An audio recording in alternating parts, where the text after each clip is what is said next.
Здравствуйте, Дмитрий Сергеевич. Меня зовут Даринка Петрович, я журналист из Республики Сербской. На первом месте хочу сказать вам спасибо, что в самом начале сказали про таких стран, у которых, может быть, нет суверенитета, но он все-таки существует, потому что они исторические страны, они исторические народы. Мы, вот, Республика Сербская и сербы такие.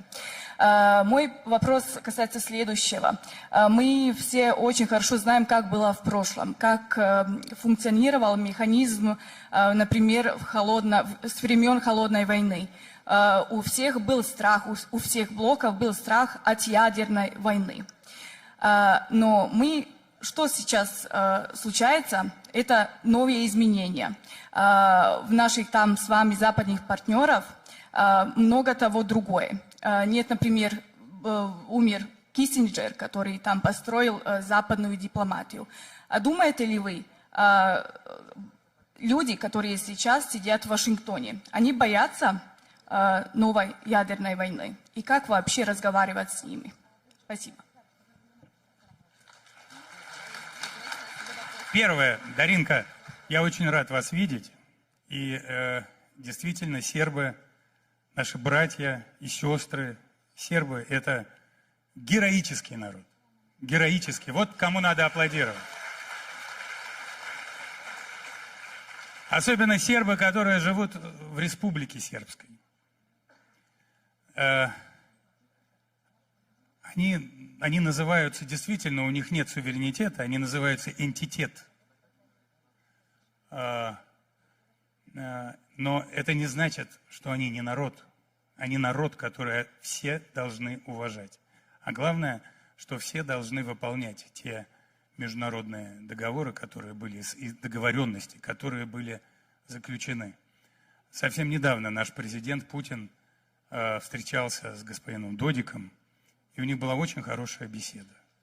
Путин полностью поддержал Додика в его очень взвешенной, продуманной, но твердой позиции. Это тот самый пример, когда маленький народ сохраняет свою суверенность и делает так, что, несмотря на неприкрытое, чудовищное давление, он все равно стоит на ногах. И мы, россияне, будем всегда вместе с вами. Второе. Я не знаю, боятся ли эти люди ядерной войны. Если они люди, если у них есть голова, то они должны бояться это на уровне инстинкта самосохранения. Человек должен иметь инстинкт самосохранения, он должен иметь страх.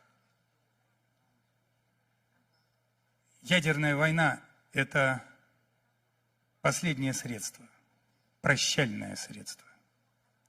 Поэтому все рассуждения о ядерной войне, коих сейчас очень много на Западе, и в европейских столицах, в Соединенных Штатах Америки, это крайне безответственно. И это крайне опасно тем, что происходит рутинизация этой темы.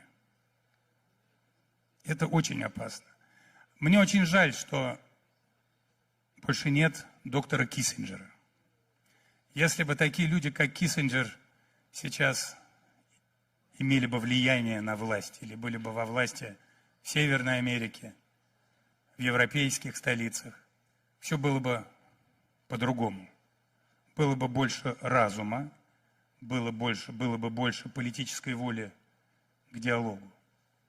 Поэтому действительно это большая утрата, уход Киссинджера для международной политики.